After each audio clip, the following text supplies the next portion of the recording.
এখন রাত্রি 1:10 পেরিয়ে গেছে। 787 দিনের অবস্থান মঞ্চ যখন শুরু করেছিলাম তখন ভাবা যায়নি যে এতদিন এই লড়াই টানতে হবে। আমরা খুব ক্যাটাগরিক্যালি বলি যে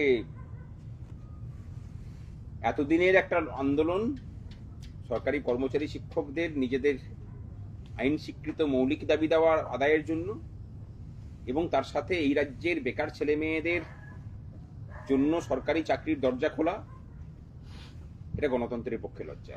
এটা প্রমাণ করে যে পশ্চিমবঙ্গে গণতন্ত্র বা গণতান্ত্রিক পরিকাঠামো বলে কিছু নেই, শেষ হয়ে গেছে সবকিছু। এই লড়াই করতে গিয়ে কয়েকদিন আগে আপনারা দেখেছেন যে আরজিকর কাণ্ড, সেটার প্রতিবাদ করতে গিয়ে ডক্টর সুবর্ণ গোস্বামীকে বর্ধমান থেকে দার্জিলিং এ পোস্টিং করা হয়েছে। কিন্তু তার আগে এই আরজিকর কাণ্ডের প্রতিবাদে সব থেকে বড় আক্রমণটা যাদের উপর নেমে এসেছিল সেটা হচ্ছে সংগ্রামী যৌথ মঞ্চ। আপনাদের সামনে বসে আছেন সুবীর সাহা, আমাদের সংগ্রামী যৌথ মঞ্চের অন্যতম নেতৃত্ব। তাকে বদলি করা হয়েছিল ধনিয়াখালী, তার বর্তমান জায়গা, সেখান থেকে সুখিয়া পুকুরি। যারা সান্দাকপুর রুটে ট্রেকিং করতে গেছেন তাদের কাছে সুখিয়া পুকুরি জায়গাটা খুব পরিচিত, না হলে বাকিদের কাছে পরিচয় পাওয়ার জায়গা নয়, কারণ এটা একদম দুর্গম জায়গা পশ্চিমবঙ্গে। সরকারি কর্মচারীদের বদলি এ তো আটকানোর কোনো জায়গা নেই, অন্তত এই সরকারের আমলে তো আটকানো কোনোদিন যায়নি। বরং এটাই বলতে শুনেছি আমাদের তথাকথিত অন্যান্য সংগঠনের লোকজনদেরকে যে সরকার যখন বদলি করেছে তখন যেতে হবে। আজকে দেখতে পাচ্ছেন যে শনিবারের দিন, 787 দিন পরেও কিন্তু মঞ্চ পুরো জমজমাট। এখানে আছেন, রাত বেজে গেছে, অনেকে শুয়ে পড়েছেন, ওখানে ওদিকেও পুরো জায়গা নেই প্রায় বলতে গেলে। কিন্তু আমরা যেহেতু সংগ্রামী যৌথ মঞ্চ, আমরা প্রত্যেকটা ক্ষেত্রেই নজির সৃষ্টি করি। সুবীর সাহার ক্ষেত্রেও নজির সৃষ্টি হয়েছে। সুবীর সাহার বদলি আটকানো শুধু নয়, সুবীর সাহাকে আবার তার অফিসে জয়েন করানো, সমস্ত কাজটাই করা হয়েছে। শুনুন সুবীর সাহার মুখেই। কর্মচারী আন্দোলনে দীর্ঘ প্রায় 30 বছর আমি কর্মচারী আন্দোলনের সঙ্গে যুক্ত। 3 বছর অস্থায়ী কর্মচারী হিসেবে ছিলাম, আর 27 বছর আমি সরকারি চাকরি করছি। ডে 1 থেকে আমি সংগঠন করি, সংগঠন ভালোবাসি। আমার নেশা হচ্ছে সংগঠন করা। এক একজনে এক এক রকম নেশা থাকে, আমার নেশা সংগঠন করা। সেই জায়গায় আমার পুরোনো দিনের নেতৃত্বদের দেখেছি যে, যেটা আমাদের কনভেনার বললেন, যে ট্রান্সফার হলে সরকারি কর্মচারী অ্যাপয়েন্টমেন্ট লেটারে লেখা আছে এটা বদলিযোগ্য চাকরি, অতএব যেতে হবে, এবং খুব বেশি হলে এটা 60 মামলা হবে। আমাদের তো আর টিচারদের মতো হাইকোর্টে যাওয়ার সুযোগ নেই। সেই জায়গায় কিন্তু এই মামলাটা শুধু সুবীর সাহা মামলা না, যারা প্রতিবাদী কর্মচারী, বঞ্চিত কর্মচারী, তাদের মামলা। সুবীর সাহা একটা প্রতীক মাত্র আর কি। সেইখানে আমরা স্যাটে না গিয়ে ডাইরেক্ট হাইকোর্টে রায় পেয়েছি। এটা অনেকে বলে কি করে হলো, সরকারি কর্মচারীদের তো স্যাটে যেতে হয়, কিন্তু আমরা প্রথমেই হাইকোর্টের থেকে কিন্তু স্টে অর্ডার পেয়েছি, একদম প্রথমে। এবং তার পরিণতিতে রিলিজ করার পর সেটা করে স্যাটে গিয়েও আমরা জিতি। এটা স্যাটে যেতে যায় না, সেটা স্যাটেও এই মামলা আমরা জিতেছি করে। আবার তাদের প্রশাসনকে, যেটা আমি বলবো, থুতু পেলে থুতু চাটা। এবং এইটা পশ্চিমবঙ্গের ইতিহাসে এই প্রথম হলো, আমি 100% বলছি। ট্রান্সফার হয়ে হয়তো ট্রান্সফার অনেকের আটকেছে, কিন্তু রিলিজ হয়ে যাওয়ার পরে আবার তাকে পুরনো জায়গায় জয়েন করানো, এইটা আজ পর্যন্ত কোনোদিন হয়নি। এটা কিন্তু রেকর্ড। আর তাই বলছি যে, যেসব কর্মচারীরা যারা সুবিধাবাদী, যারা অফিস করেন না, যারা দুর্নীতির সঙ্গে যুক্ত, তারা আমাদের সঙ্গে আসবেন না, আমরা তাদের চাইও না। কিন্তু যারা চাইছেন প্রতিবাদ করতে, আন্দোলন করতে, কিন্তু একটা বড় ছাতা পাচ্ছেন না, একটা শেল্টার পাচ্ছেন না, একটা বট গাছ পাচ্ছেন না, তাদের উদ্দেশ্যে বলতে চাই যে তারা সংগ্রামী যৌথ মঞ্চে আসুন। আমি প্রায় 3 মাস বেতন পাইনি। যে কোনো কর্মচারী 3 মাস বেতন না পেলে, যদি সৎভাবে কোনো কর্মচারী তার সংসার চলার পর, আমারও সেই চলার কথা ছিল না, কিন্তু সংগ্রামী যৌথ মঞ্চ সেই দায়িত্ব নিয়েছে যে আমার 3 মাসের বেতন আমাকে কিন্তু কন্টিনিউ ধারাবাহিকভাবে দিয়ে, এবং আমার আদালতের যে খরচা এই মামলা সংক্রান্ত, সেটাও সংগ্রামী যৌথ মঞ্চ দায়ভার করে। সংগ্রামী যৌথ মঞ্চ কোনো রাজনৈতিক দলের ফান্ডিং এর সংগঠন চলে না। সংগ্রামী যৌথ মঞ্চ শিক্ষক কর্মচারীদের প্রত্যেক মাসে 10 টাকা, 50 টাকা, 100 টাকা, 500 টাকা, 1000 টাকা, 2000 টাকা ডোনেশনে চলে আর কি। এই জন্যই সংগ্রামী। তাই কর্মচারীদের বলছি, আপনারা আসুন, যে যারা লড়াই করতে চান আমরা সাপোর্ট দেবো। আরেকটি কথা আমি শুধু বলবো, ট্রেড ইউনিয়ন অভিজ্ঞতা জায়গায় বলছি, সারা ভারতবর্ষে আজ পর্যন্ত কোন শিক্ষক কর্মচারী সংগঠন 787 দিন ধরে কন্টিনিউ 7 দিন 24 ঘন্টা বসে এই লড়াই করেন। এটা হয়তো আমার জানা নেই, পৃথিবীর ইতিহাসেও হয়তো এটা একটা ইতিহাস তৈরি হয়, কিন্তু ভারতবর্ষের ইতিহাস এটা ইতিহাস তৈরি। এবং আমরা আগামী দিনে ডিএ নিয়ে ছাড়বো, অস্থায়ী কর্মচারীর যে দাবিগুলো আছে সেগুলো পূরণ করে ছাড়বো, শিক্ষকদের যেই সমস্যা আছে সেই দাবি আদায় করে ছাড়বো, এবং পশ্চিমবঙ্গে প্রকৃত একটা গণতন্ত্র তৈরি করার আমরা চেষ্টা করব শিক্ষক কর্মচারী হিসেবে। আর কি আমরা আমাদের সামনে আছে অরূপ মিত্র, মঞ্চের অন্যতম সৈনিক।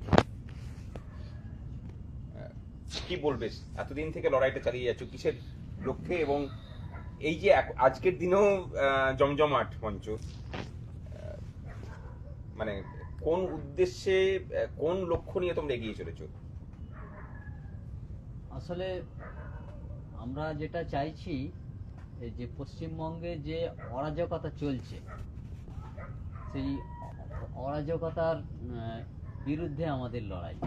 এই যে বেকার যুব সমাজ আজকে চাকরি পাচ্ছে না, তাদের চাকরির জন্য লড়াই। এবং এই যে মানে বর্তমানে যে চাকরি করতে গেলে এই যে টাকা পয়সা দিয়ে যে চাকরিটা করতে হচ্ছে, সেই পরিস্থিতিটা বদলানোর জন্য আমাদের লড়াই। এবং আমাদের যেসব ভাই বোনেরা যারা হচ্ছে মানে অসংগঠিত এবং যারা কন্ট্রাকচুয়াল আর কি, আমাদের সঙ্গে একই টেবিলে একই সঙ্গে আমাদের সহকর্মী হিসাবে কাজ করছে, অথচ তারা সমান বেতন পাচ্ছেন না, এইটার জন্য আমাদের লড়াই। এবং আমাদের যে কর্মচারী সমাজ আছে, যে আমাদের ন্যায্য পাওয়া না সেগুলো যে আমরা পাচ্ছি না, তার জন্য লড়াই। সরকার তো আলোচনা টেবিলে এসে এই দাবি দাবা মেনে নেওয়ার কোনো সদিচ্ছা এখনো পর্যন্ত দেখাননি, তাহলে কিভাবে ভাবছেন যে হ্যাঁ দাবি পূরণ করতে পারবেন? আসলে আমরা মনে করি যে আমরা ন্যায়ের জন্য লড়ছি, অন্যায়ের দাবি আমরা করছি না। তাই এই দাবি আমাদের যতদিন না আদায় হবে ততদিন আমরা এইভাবে লড়াইটা চালিয়ে যাব, এবং সমগ্র কর্মচারী সমাজ আমাদের সঙ্গে আছে, এবং এখন যারা নেই ভবিষ্যতে আসবে, এই আমরা আশা রাখি। কর্মচারীদেরকে বলবো যে ওনার শেষ কথাগুলো কিন্তু খুব গুরুত্বপূর্ণ। যারা লড়াই করতে করতে খুব সহজে হতাশ হয়ে পড়েন, তাদের কাছে কিন্তু এটা শিক্ষা। আমি চলে যাব কৌশিক পণ্ডিত ব্যক্তিত্ব, আমাদের মঞ্চের অন্যতম নেতৃত্ববাদ।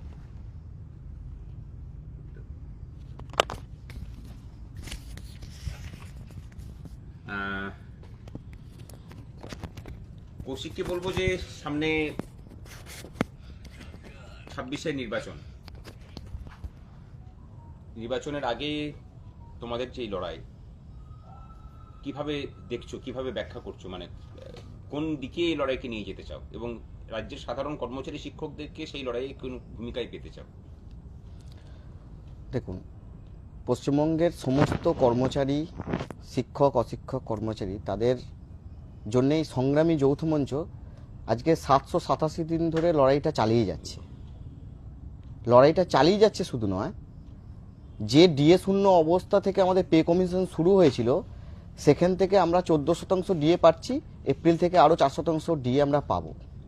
শুধু তাই নয়, একটু আগে আপনারা শুনলেন যে সুবীর সাহা সরকারি কর্মচারী হয়েও তার বদলি হওয়া সত্ত্বেও, রিলিজ অর্ডার পাওয়া সত্ত্বেও তাকে সস্থানে ফিরিয়ে নিয়ে আসা হচ্ছে।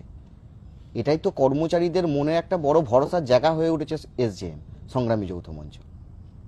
সংগ্রামী যৌথ মঞ্চ এই বিশ্বাসটুকু, এই আস্থাটুকু, এই ভরসাটুকু আপনাদের দিচ্ছে, পশ্চিমবঙ্গের আপামর সরকারি কর্মচারী, শিক্ষক অশিক্ষক সকলকে দিচ্ছে, যে আপনারা আসুন, নিজেদের অধিকার, নিজেদের দাবির সপক্ষে আপনারা আসুন, লড়াইটা করুন। সংগ্রামী যৌথ মঞ্চ আপনার পাশে থাকবে, এবং পাশে থাকা শুধু নয়, আপনার সমস্ত অসুবিধার জন্য সংগ্রামী যৌথ মঞ্চ আছে। এগিয়ে চলুন, সংগ্রামী যৌথ মঞ্চকে নিয়ে এগিয়ে চলুন, আপনার দাবি, আমাদের দাবি পূরণ হবেই। আগামী যে ভোট আমাদের আসছে, ভোট বড় বালাই আর কি, এই ভোটের সময় সমস্ত রাজনৈতিক দল, সে সরকার পক্ষ হতে পারে, বিরোধী পক্ষ হতে পারে, তারা শেয়ার করে দিন, চায় যে সবাই একটা share বড় করে দিন। অংশ, একটা সংখ্যা, শেয়ার করে দাও। তারা চায় যে এই তুমি সংখ্যা share করো, দিয়ে সবাই তারা যেন তাদের যে ভোট বৈতরণী সেটা পার করে। শেয়ার করে দিন, বুঝলেন? আসুন, এখন করে সমস্ত দিন। সরকারি তাহলে কর্মচারীরা বড় লোকই এই দেখবে। এক হয়ে হাতে হাত ধরে আমরা সেই সংখ্যাটাকে আরো বাড়াই, যাতে করে আমরাই সরকারি কর্মচারীরাই একটা সরকারের, যে কোনো সরকার হতে পারে, এখন বর্তমান যে সরকার আছে, ভবিষ্যতে যে সরকার আসবে, সেই সরকারের কাছে এই সংগ্রামী যৌথ মঞ্চ যেন অন্যতম শক্তি হয়ে দাঁড়ায়। কোনো সরকার যেন এই ভরসাটা, মানে এই ভয়টা যেন পায় সরকারি সংগ্রামী যৌথ মঞ্চের কাছে, যে সরকারি কর্মচারীরা এক হয়ে, যেমন কোনো সরকার তার যে কাজগুলো আছে সেই কাজগুলো যেমন তুলে দেবে, তেমনি সরকার যদি অন্যায় করে, সরকার যদি তার কর্মচারীদের বঞ্চনা করে, সেই সরকারের টুঁটিটা টিপে ধরে সরকারি কর্মচারীরা তার দাবিটাও আদায় করতে পারবে। কৌশিক খুব ভালোভাবে ব্যাখ্যা করেছে, ধন্যবাদ। আর দীর্ঘ করছি না, পরে আবার কোনো সময় দেখা হবে, আবার ফেসবুক লাইভে। সাথে থাকুন, নমস্কার। লড়াইয়ে ভরসায় থাকুক সকলে, ভালো থাকবেন।